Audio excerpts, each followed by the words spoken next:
All right, so let's continue our discussion about configuring, tuning, tweaking the our topology here. So before we start, we have to understand the topology. What is this? What is this? What is this? What is this? Starting first from the VLAN.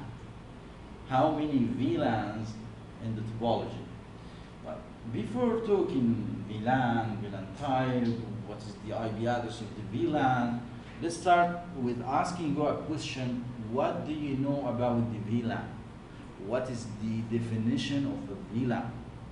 So the VLAN is a virtual area that take the ports of the switch inside it. Okay?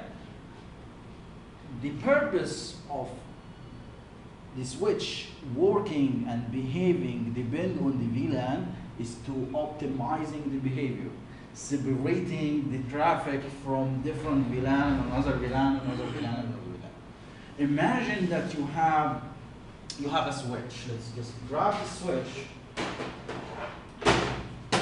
This switch here, how many volts does this switch can take? This may be 24, maybe 48, maybe whatever. But imagine that we have two departments in your company.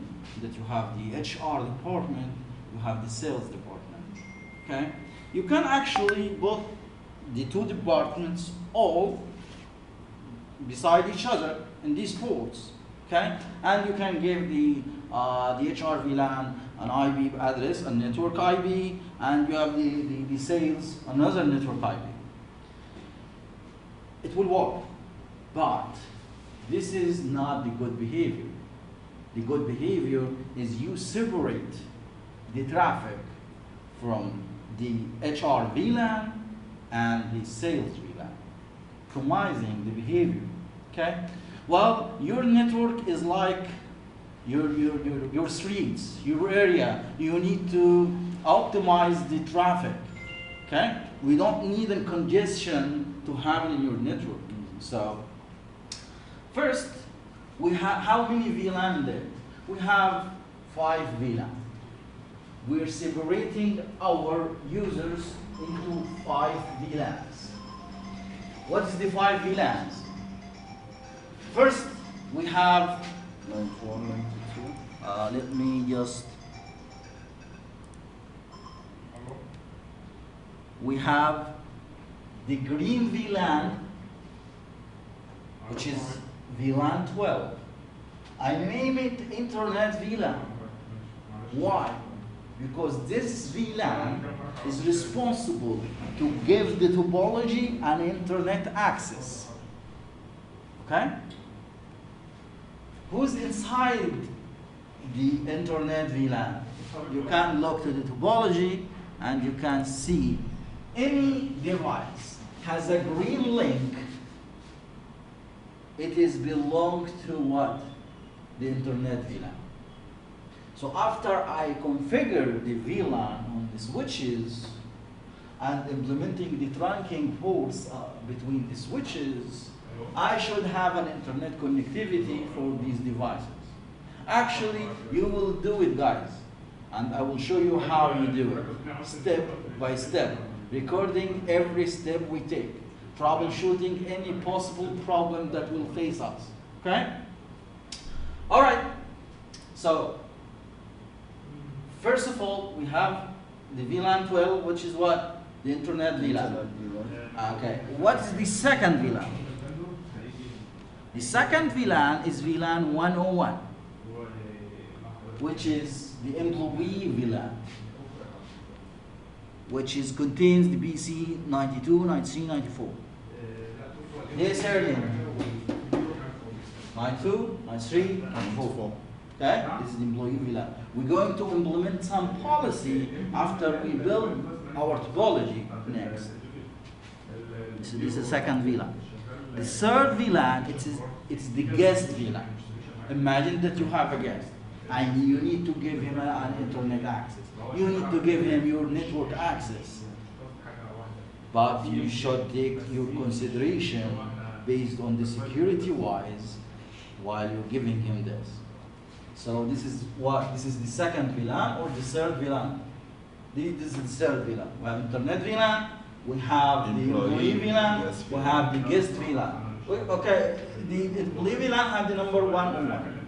The guest VLAN has 102. So also we have the management VLAN. We're going to use this a lot. So the management VLAN is the same as native VLAN? No, no. It's just a normal VLAN, but I name it a management VLAN. Native VLAN, it's related to untagged traffic. We'll talk about this later. So we have the management VLAN taking the number 99. In the management VLAN, I'm creating this management VLAN here, here, here, here, here, and I will use this VLAN specifically to manage the device remotely, to access using Telnet or SSH to manage and configure the devices remotely. So this is the fourth VLAN, I think? Yeah, fourth VLAN. Last, we have the control VLAN. In this control VLAN, we have our precious product. We have a precious snack solution, which is the ISE. So the ISE is reside in this VLAN, among other things. We have something called Active Directory. You know about Active Directory, guys, right? And we have something called the Certificate Authority. We have something called the FMC. Okay, let's just take a look on the topology. What is the FMC? I will tell you. Remember, guys, this is not just an ISE course. I will just give you a whole overview how to secure network using ISE plus the firewall. So I included the firewall in the topology. So we have the firepower, Cisco firepower, threat defense firewall in our topology. Okay. You guys will configure it. You. And we have the ISE too. So we will work simultaneously between these devices here. So we already know what the ISE is going to do for our network. Implementing the NAC solution. NAC solution is like who can access the network. What's the specific policy for him? How, what kind of access can give him? What else? I can build the policy to make sure that any device access the network is healthy and pure and has no problem regarding the malware or viruses, etc. Okay? Yeah, right. Very good. Okay? So this is what the ISE can do, among other things. Okay? The firewall in the topology actually consists of two parts. The sensor, which is the FTP, and the management center. So here is the sensor that it's in line between the router and the switch, and we have the management center. So the management system, the only job I need for the management system is to manage the sensor, pushing all the policy there. All right? Okay. But first thing first, this is an overview of the topology. What specific VLAN are there? I'm going to stop this record and start task by task, step by step, how you can configure each task. You're going to build this network from the scratch. This is going to be your reference in the future, inshallah. All right, guys? Yeah. Are you ready? Yeah. Let's kick it.